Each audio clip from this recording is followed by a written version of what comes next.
Rome didn't conquer the world with swords. They conquered it with something far more dangerous. 6 psychological operations so sophisticated that military academies still study them today. And nobody ever taught you this in school.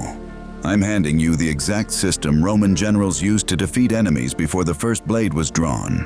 Master these and you win before the battle begins. You're getting the complete Roman psychological operations playbook. Why Rome dominated for 1,000 years through mind control, not military superiority. How Julius Caesar made entire armies surrender to his reputation alone. How Scipio Africanus defeated the greatest military mind in history through information deception. How Augustus held absolute power without anyone realizing it. Divide and conquer. Information control. Reality distortion.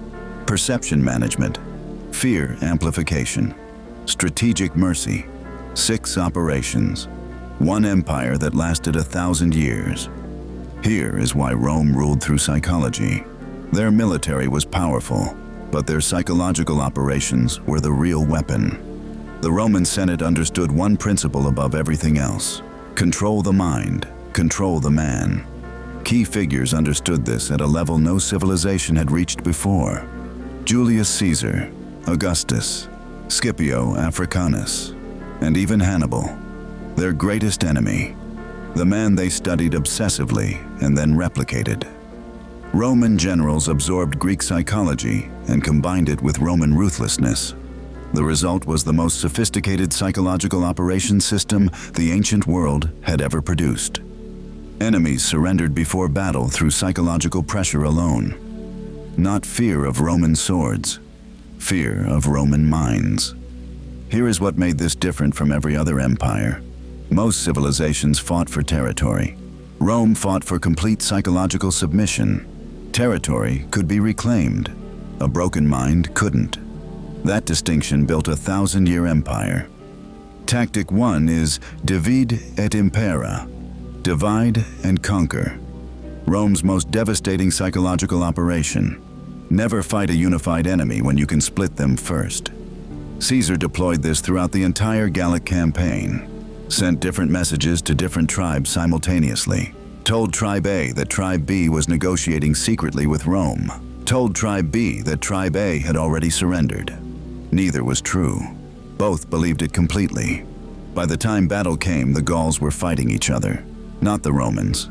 Internal collapse before external attack. The Romans never drew a sword for those particular enemies. Here is where it gets dangerous. Caesar deployed the same operation inside Rome itself. Crassus and Pompey were both powerful, both ambitious, both individually capable of threatening Caesar's position. Caesar kept them suspicious of each other constantly, jealous of each other, competing with each other for Caesar's favor. Neither realized they were being managed. Neither realized the real threat was standing between them. By the time they understood, it was too late. You don't fight the coalition. You destroy the coalition before it forms. Tactic 2 is information control. What an enemy believes determines how they act.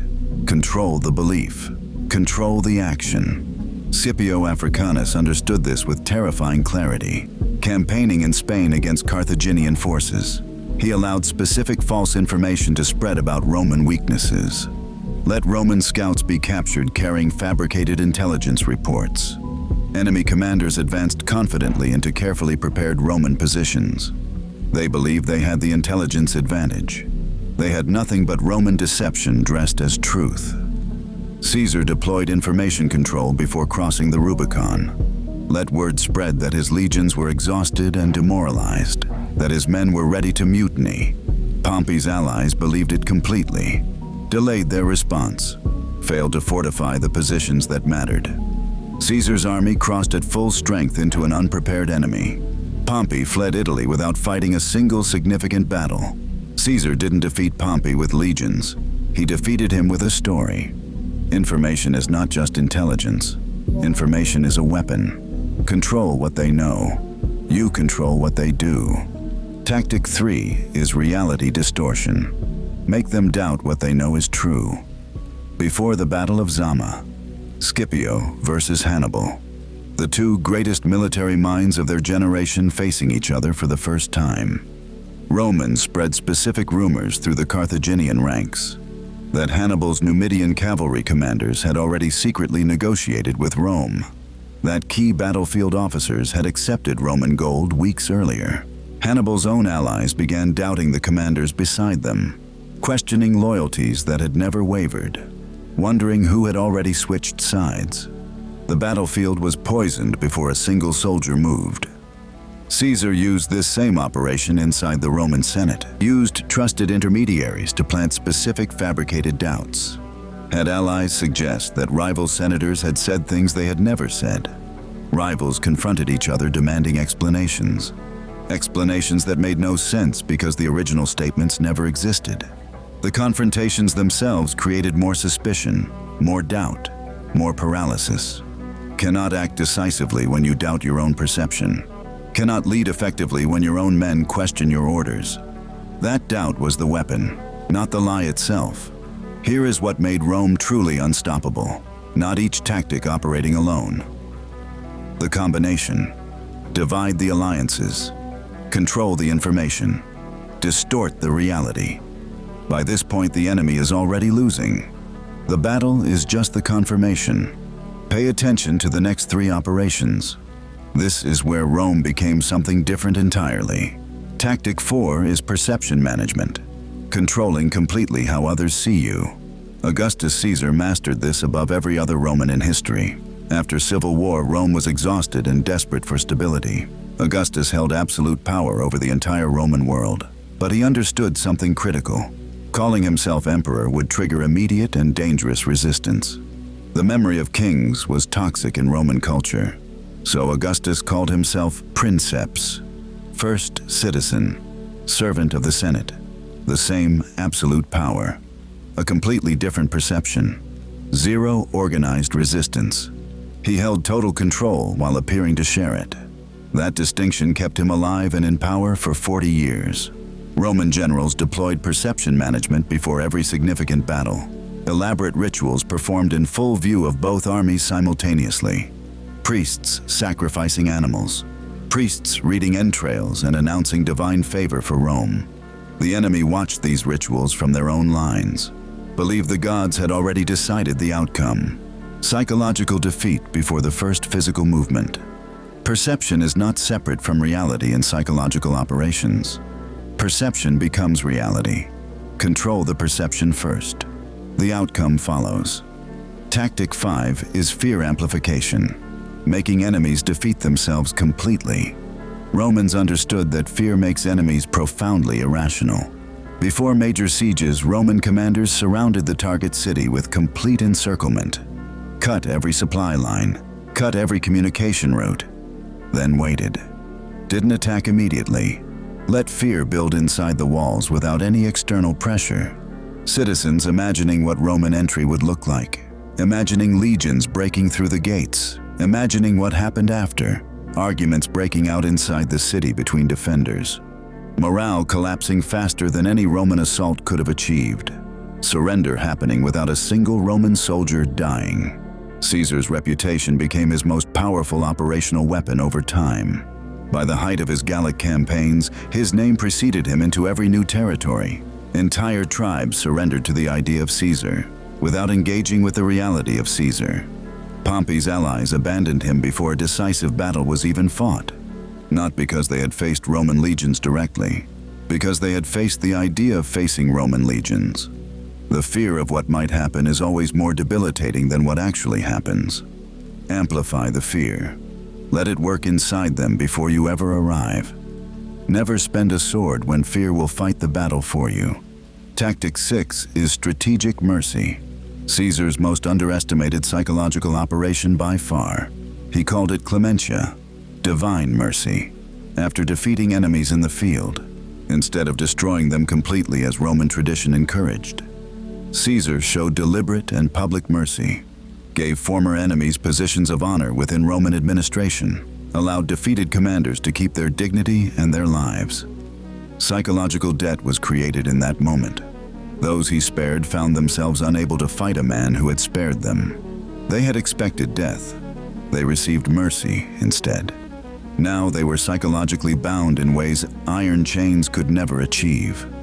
Obligation, gratitude, confusion about their own loyalty, all operating simultaneously inside the same man. Inside the Senate, Caesar elevated men who had openly opposed him, gave rivals positions of genuine power and public honor. They couldn't publicly oppose the man who had given them everything, couldn't attack the man whose mercy had preserved them. Strategic mercy creates psychological chains stronger than any fortress wall, harder to break than any military siege, and it cost Caesar almost nothing to deploy. Here is how Rome combined all 6 operations in a single campaign. The Gallic campaign demonstrated all 6 working together simultaneously. Divide et Impera split the Gallic tribal alliances before the march even began. Information control spread fabricated intelligence about Roman positions and strength. Reality distortion created corrosive suspicion between Gallic commanders. Perception management through divine rituals destroyed enemy morale before any combat. Fear amplification through Caesar's reputation emptied entire villages before his arrival. Strategic mercy converted conquered tribes into willing Roman allies. By the time battle came, the enemy was already divided, already misinformed, already doubting their own commanders and their own perception, already psychologically defeated, already afraid of a reputation rather than a man, already grateful for mercy they hadn't yet received. The Roman sword simply finished what the Roman mind had already won. That is why they dominated for 1,000 years. Now here is the defense. How to recognize these operations when they are being run against you. Divide et Impera shows itself as unexplained conflict suddenly appearing between your allies. Someone is creating suspicion between people who had no previous reason for it. Find that someone. Information control shows itself when everyone around you is receiving the same convenient and flattering story. Question the source immediately. Ask who benefits from you believing this specific version of events. Reality distortion shows itself when you are repeatedly told that your own perceptions are wrong. Trust your perception. Repeated correction of your reality is not clarification, it is manipulation. Perception management shows itself in elaborate displays staged before important decisions. Look past the ritual. Find the actual substance behind the performance. Fear amplification shows itself as a threat that never quite materializes into action. It is the fear of what might happen rather than what is actually happening. Strategic mercy shows itself as unexpected and conspicuous generosity from someone who opposed you. Gifts from opponents always carry psychological weight. Nothing arrives free in psychological operations. Rome used these 6 operations to conquer the known world. Now you know the system. Now you know the defense. You now have the complete Roman psychological operations system. Divide et Impera. Split the alliances before conflict begins. Information control. Shape what they believe to determine what they do. Reality distortion. Make them doubt their own perception until paralysis sets in. Perception management. Control completely how you are seen. Fear amplification. Let fear fight your battles before you ever arrive. Strategic mercy. Create psychological debt that chains are powerless to replicate. Rome didn't build a 1,000-year empire with swords alone. They built it with psychology, ancient operations, permanent results. Subscribe to MENTIS Arcana. We decode the forbidden psychology of power and influence. Use it wisely.